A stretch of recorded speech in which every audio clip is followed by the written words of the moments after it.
तो ये कहानी एक ऐसी फैमिली की है जिसमें हर वक्त हर किसी को टाइम टेबल के मुताबिक जिंदगी गुजारनी पड़ती है। हस्बैंड जितना सीधा है उसकी वाइफ उतनी ही साइको पागल। अब वो साइको किस किस्म की थी और अपने पागलपन में किस हद तक जा सकती थी, ये आपको आज की कहानी देखकर पता चलेगा। तो हम एक फैमिली को देखते हैं जिसमें हस्बैंड, वाइफ और उनके 2 बच्चे थे। हस्बैंड का नाम डॉन होता है। डॉन के घर में हर वक्त उसकी वाइफ मोना की जला करती थी। उसने हर चीज के लिए कानून बनाए हुए थे कि कौन सा काम कब होगा, और जो मोना कहती डॉन को भी वही करना पड़ता था। मोना ने एक बार जो प्लानिंग कर ली बस फिर तो वही होगा। ये सब कुछ डॉन बरसों से बर्दाश्त कर रहा था। मोना का बर्ताव अपने बच्चों के साथ भी ऐसा ही था। उसका मानना था कि उसके बच्चों को हमेशा हर काम में जीतना है, हारने का तो वो सोच भी नहीं सकते। मगर इन सब बातों की वजह से डॉन हमेशा परेशान रहा करता। लेकिन वो जानता था कि वो अपनी वाइफ के आगे ना ही बोल सकता है और ना ही कुछ करने की हिम्मत थी। वो जब मोना के करीब आने की भी कोशिश करता तो उसके लिए भी एक वक्त होता था। मोना अक्सर डॉन को कहती, जो उसने कह दिया, जिसका प्लान उसने बना दिया, बस वही होगा। डॉन अपना ज्यादातर वक्त अपनी दुकान में ही गुजारा करता था। उसकी फर्नीचर की दुकान थी। मोना की ज्यादा इसलिए भी चलती थी क्योंकि मोना के डैड ने इस दुकान के पैसे दिए थे। डॉन बस दुकान में एक एम्प्लॉय की हैसियत से काम करता है। असल मालिक मोना थी, मगर उसकी वाइफ ने आज तक इस बात को नहीं जतलाया था कि वो मालिक है, इसलिए सब समझते थे कि डॉन ही दुकान का मालिक है। एक दिन डॉन अपनी दुकान के बाहर एक इश्तेहार लगाता है कि उसे एक एम्प्लॉय की जरूरत है। उसकी दुकान में एक लड़की आई थी जिसका नाम डस्टी था। वो दिखने में बहुत खूबसूरत होती है। डॉन जब उसको पहली नजर देखता है तो उसे उससे प्यार हो गया था। उसने अब डस्टी को काम पर तो रख लिया था, मगर उसके दिमाग में कुछ और ही बातें चल रही थी। वो डस्टी के साथ रिश्ता बनाने का सोच रहा था। तभी यहाँ पर डॉन का दोस्त आता है जो डस्टी को देखकर उसके बारे में बातें करने लगता है। कहता है कि ये लड़की कितनी खूबसूरत है ना। डॉन कहता है, क्या बातें कर रहे हो। ये सुनकर उसका दोस्त कहता है, हमें अपने दिमाग को फ्रेश ताजा करने के लिए कुछ तो करना ही होगा ना। हम दिन भर जैसे काम करते हैं और अपनी बीवियों की बातें सुनते हैं। अगर डस्टी को तुम यहाँ काम पर रखोगे तो हम दोनों का दिल लगा रहेगा और इसी बहाने हम अच्छे से काम भी कर पाएंगे। इसके बाद हम एक आदमी को देखते हैं जो किसी को मार रहा था। तभी वो टीवी पर डॉन का इंटरव्यू सुनता है जो अपनी फैमिली और घर के बारे में बता रहा था। ये आदमी दरअसल एक गैंग का लीडर था जो अमीर लोगों को लूटा करता। अब वो गैंग का लीडर इंटरव्यू सुनने के बाद अपने सारे आदमियों को डॉन के पीछे लगा देता है। वो डॉन और उसकी फैमिली का ऐसे ही पीछा करते हैं, मगर इस बारे में डॉन को भनक भी नहीं थी। वो ऐसे ही अपनी फैमिली के साथ और दुकान पर वक्त गुजारता रहता था।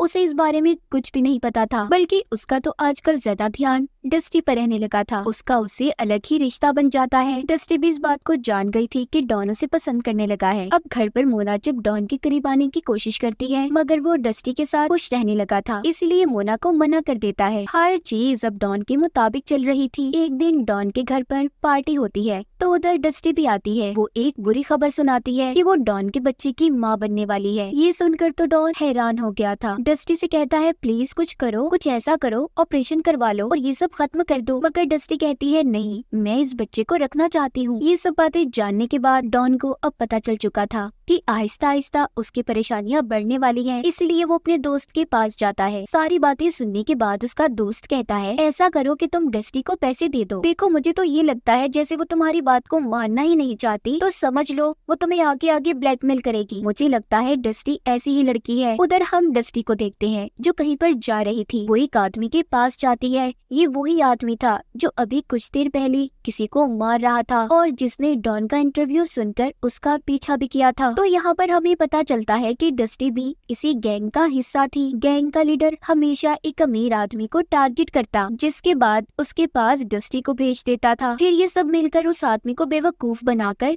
लूटा करते। मगर इस बार मामला थोड़ा अलग था। डस्टी भी डॉन को पसंद करने लगी थी। अगले दिन डस्टी जब ऑफिस में जाती है तो डॉन उसे $13,000 देता है और कहता है कि देखो, मैं बाल बच्चों वाला आदमी हूँ और पीछा छोड़ दो मेरा। ये सुनकर डस्टी रोने लगी थी। कहती है कि तुम मुझे क्या समझते हो, मैं कोई भिखारी हूँ या कोई ऐसी वैसी लड़की जो तुम मुझे पैसों का लालच दे रही हो। मैं तो तुम्हारे साथ रहना चाहती थी, लेकिन अगर तुम ये सब चाहते हो तो ठीक है, मैं चली जाती हूँ। वो पैसों को लेकर चली जाती है। अब जब वो गैंग के लीडर के पास आती है तो उसे वो पैसे देती है, जिसे देखकर वो गुस्से हो गया था और कहता है कि तुम इतने थोड़े पैसे क्यों लाई हो। वो उसे डांट कर कहता है कि जल्दी तुम्हें उस आदमी से $25,000 लेने होंगे। इसीलिए अब डस्टी दोबारा डॉन को कॉल करती है और फिर उससे और पैसे मांगती है। ये सुनने के बाद अब डॉन की मुश्किलात दिन ब दिन बढ़ने लगी थी, क्योंकि डॉन के पास इतने पैसे नहीं थे। इसीलिए अब वो ये सोचता है कि उसे सारी बातें अपनी वाइफ मोना को बता देनी चाहिए, मगर उसे डर भी लग रहा था क्योंकि वो नहीं जानता था कि मोना क्या करेगी। फिर भी वो अपनी वाइफ को सारी बात बता देता है। पहले तो वो ये सब सुनकर बड़ी पुरसुकून नजर आ रही थी और एक एल्बम लेकर बेड के ऊपर बैठ जाती है। उसे देखकर ऐसा लग रहा था कि जैसे उसे किसी बात से कोई फर्क ही ना पड़ा हो। इसीलिए डॉन को अब मोना से डर लग रहा था। खैर वो बोल पड़ती है और डॉन से पूछती है, क्या अब भी तुम उस लड़के से प्यार करते हो? डॉन कहता है, नहीं, बिल्कुल नहीं, मैं सिर्फ तुमसे प्यार करता हूँ, बस तुम्हारे और अपने बच्चों के साथ रहना चाहता हूँ। मोना अपना असली रूप दिखाती है। वो डॉन को बहुत बातें सुनाती है। उसे कहती है, ये बात कभी मत भूलना, आज तुम जो कुछ भी हो बस मेरी वजह से हो, वरना उसके पास ना ही ये आलीशान घर होता और ना पैसे। मोना कहती है, ठीक है, मेरे पास एक आइडिया है, तुम उस लड़की को कॉल करो और पूछो उसे क्या चाहिए। अब जब डॉन उसे कॉल करता है, डस्टी से पूछता है कि तुम्हें अब और क्या चाहिए। वो कहती है, मुझे और $20,000 चाहिए। ये सुनकर डॉन ने कॉल को बंद कर दिया था। मोना ये सुनकर डॉन से कहती है, देखो ये लड़की तुम्हारा पीछा कभी नहीं छोड़ेगी, इसीलिए तुम्हारे पास दो रास्ते हैं, या तो इसे मार दो, अगर ऐसा कुछ नहीं कर सकते तो मुझे डाइवोर्स दे दो, जिसके बाद तुम्हारे पास कुछ भी नहीं रहेगा, ना ही शानो शौकत और ना कभी बच्चों से मिल पाओगे। ये बातें सुनकर डॉन सोच में पड़ गया था, क्योंकि वो किसी को भी मारना नहीं चाहता था। मोना उसे इस तरह अब परेशान करती रहती है कि वो क्या करेगा। एक दिन वो उसके ऑफिस जाकर उसे एक दवा देती है, कहती है, ये लो, ये तुम डस्टी को पिला देना, क्योंकि वो जानती थी कि आज रात वो डॉन से पैसे लेने आने वाली है। मगर डॉन को इस बात से अब डर लग रहा था। खैर फिर भी वो दवा लेकर डस्टी से मिलने चला जाता है। वो उसे अब एक ड्रिंक में शामिल कर वो दवा पिला देता है। डस्टी जैसे ही ड्रिंक को पीती है, उसे चक्कर आने लगे थे और बेहोश हो जाती है। तभी उधर मोना भी आ जाती है, कहती है, डॉन इसे उठाओ और अपने घर लेकर चलो। डॉन भी मोना की बात को मान रहा था और उसे लेकर घर आ जाता है, मगर वो अभी भी होश में थी। डॉन को बहुत डर लग रहा था, मगर वो इस बात से ज्यादा डरा हुआ था कि उसकी वाइफ डस्टी के साथ क्या करने वाली थी। खैर अब मोना डॉन को कहती है, जाओ जाकर हथौड़ा लेकर आओ। डॉन जब उसे लेकर आता है तो मोना कहती है, इसे डस्टी को मारो और बेहोश कर दो। ये सुनकर डॉन कहता है, नहीं, मैं ऐसा नहीं कर सकता। वो कहती है, ये काम तो तुम्हें ही करना पड़ेगा डियर, आखिर चक्कर भी तो तुम्हारा ही था ना इसके साथ। लेकिन डॉन ऐसा नहीं कर पाता। अब मोना डॉन के हाथ से हथौड़ा लेती है और उसे डस्टी के सर में देकर मारती है। वो पहले ही वार से मर चुकी थी, मगर अभी भी मोना का दिल भरा नहीं था। वो डस्टी की लाश को उठाकर गैराज में ले आती है और उसकी लाश के टुकड़े टुकड़े कर देती है। थी ना मोना साइको, उसने उसके जिस्म को हजारों हिस्सों में बांट दिया था। ये सब कुछ देखने के बाद डॉन को उल्टियाँ आ रही थी, क्योंकि ये मंजर उसके लिए बहुत ही भयानक था। वो सोच भी नहीं सकता था कि उसकी वाइफ इस हद तक पागल हो सकती है। अब ऐसे ही वक्त गुजरता रहता है। बहुत दिन गुजर चुके थे। उधर गैंग का लीडर जो डस्टी के लिए परेशान था, क्योंकि कई दिन से ना तो वो मिलने आई थी और ना ही उसने फोन किया था। दूसरी तरफ डॉन जो अपने घर पर था, जब उसकी नजर बाहर पड़ती है तो उसके सामने गैंग का लीडर था जो उसके बेटे से बात कर रहा था। डॉन भागकर बाहर जाता है, लेकिन तब तक वो गैंग का लीडर जा चुका था। लेकिन वो डॉन के बेटे के हाथ में एक नोट पकड़ा कर जाता है, जिसमें लिखा था कि वो उससे मिलना चाहता है और उसे डस्टी के बारे में बात करनी है। ये सब जानने के बाद डॉन भी डर चुका था, मगर वो जानता था कि उसे लाजमी गैंग के लीडर से मिलना ही होगा। वो ऐसे ही उसका पीछा नहीं छोड़ेगा। इसीलिए अब वो रात को क्लब में गैंग के लीडर से मिलने जाता है, जो उससे अब डस्टी के बारे में पूछता है। डॉन यहाँ पर झूठ बोलता है, कहता है कि उस दिन रात को वो मुझसे पैसे लेने आई थी, मैंने उसे पैसे दे दिए थे, जिसके बाद मैं नहीं जानता कि वो कहाँ पर गई। ये सुनकर गैंग का लीडर और उसके आदमी डस्टी के बारे में बुरा भला बोलने लगते हैं। कहते हैं कि कितनी चालाक लड़की थी, जैसे ही उसे पैसे मिले उसने तो अपना असली रूप दिखा दिया। गैंग का लीडर अब डॉन से कहता है कि डस्टी तो पैसे लेकर भाग गई, अब तुम्हें हमें पैसे देने होंगे। ये सभी बातें सुनकर डॉन अब अपनी वाइफ को जाकर बताता है, जो सुनकर कहती है, मैंने कहा था ना, ये लोग लातों के भूत हैं, ऐसी बातों से नहीं मानने वाले। तुम देखते जाओ मैं क्या करने वाली हूँ। मुझे पता है डस्टी की लाश कहाँ पर है। मैं अब क्या करूँगी, गैंग के घर जाकर डस्टी की लाश को रख दूंगी। इस तरह वो उसके कत्ल के इल्जाम में फंस जाएगा और हम सबको इससे निजात मिल जाएगी। अब ये दोनों ऐसा ही करते हैं। मोना उस गैंग के घर जाकर डस्टी की लाश के टुकड़ों को फ्रिज में भर देती है। लेकिन जब मोना ऐसा कर रही थी तो तभी इधर गैंग के लीडर का एक साथी आ जाता है, और वो भी एक लड़की के साथ। लेकिन तभी गैंग के लीडर के साथी को शक होने लगा था कि यहाँ पर कोई है। अब अब मोना को भी ये बात पता चल गई थी कि अगर उसे उसके बारे में पता चल गया तो वो उसे पकड़ लेगा, इसलिए पहले ही वो उनके किचन से चाकू को उठाकर लाती है और पीछे से लीडर के साथी पर हमला कर देती है, जिसके बाद वो वहाँ से चली गई थी। लेकिन लीडर का साथी अभी भी जिंदा था और अपने लीडर को कॉल कर देता है कि यहाँ पर सब क्या हुआ। दूसरी तरफ मोना बाहर निकलकर पुलिस को भी सब बता देती है कि गैंग के लीडर के घर में कुछ चल रहा है। अब पुलिस भी वहाँ से निकल गई थी। तभी कुछ देर के बाद गैंग का लीडर अपने घर आ जाता है। वहाँ पर उसे अपने साथी की लाश मिलती है जिसको मोना मार कर गई थी, इसीलिए वो बहुत ज्यादा परेशान हो गया था। अब जैसे ही वो पानी पीने फ्रिज को खोलता है तो उसमें से उसे डस्टी की भी लाश मिलती है जो काट कर टुकड़ों में रखी गई थी। गैंग के लीडर को समझ नहीं आता कि वो करे तो क्या करे। तभी उसके घर के बाहर पुलिस भी आ जाती है जो उन्हें बाहर आने का कह रही थी। गैंग के लीडर का एक और साथी बाहर नहीं जाना चाहता था, इसीलिए वो फायरिंग करने लगता है क्योंकि वो जानता था कि अगर वो बाहर गया तो पुलिस उसे पकड़ लेगी। तभी पुलिस वाले उसे एक गोली मार देते हैं। अब गैंग का लीडर एक छोटे रास्ते से छुपता छुपाता घर से बाहर निकल जाता है। अब हम डॉन को देखते हैं जो इन सब बातों से परेशान था। एक दिन अपनी वाइफ मोना से पूछता है कि तुमने ये सब आखिर कैसे कर लिया, इतनी आसानी से तुमने डस्टी के टुकड़े कर दिए, ये सब काम करते हुए तुम्हारा दिल नहीं काम पा। ये सब सुनकर मोना अजीब बर्ताव करने लगती है और पागलों की तरह कहती है मैं ठीक हूँ, आइंदा तुम मुझसे इस किस्म का सवाल कभी मत करना, और अब अगर तुमने मुझसे ये सवाल पूछा तो मैं तुम्हारी भी ये हालत करूंगी जो मैंने डस्टी की थी। अब डॉन को समझ आ गया था कि वो चाह कर भी मोना को नहीं छोड़ सकता, उसे अपनी सारी जिंदगी अपनी इस साइको बीवी के साथ गुजारनी थी। अगर इसने इसे छोड़ा तो ये भी मारा जाएगा। अगले दिन डॉन के घर में पुलिस आती है जो बताती है कि हमने डस्टी के कातलों को पकड़ लिया है, मगर उनमें से गैंग का लीडर अभी भी गायब है। वो तुम्हारी एम्प्लॉय थी ना, और हमने सुना है रात को भी वो तुम्हारी दुकान पर आया करती थी। ये सुनकर डॉन घबरा जाता है। पुलिस ऑफिसर से कहता है कि हाँ, उसके साथ मेरा अफेयर चक्कर था, प्लीज इस बारे में मेरी वाइफ को कुछ मत बताइएगा। तभी वहाँ पर मोना जाती है जो पड़ोसियों के डॉग को पकड़ कर ला रही थी क्योंकि वो उसके घर के अंदर चला गया था। मोना उस डॉग को उसके मालिक को वापस करते हुए कहती है कि आइंदा अगर ये हमारे घर पर आया ना तो मैं इसके टुकड़े टुकड़े कर दूंगी। ये सुनकर सभी हंसने लगे थे।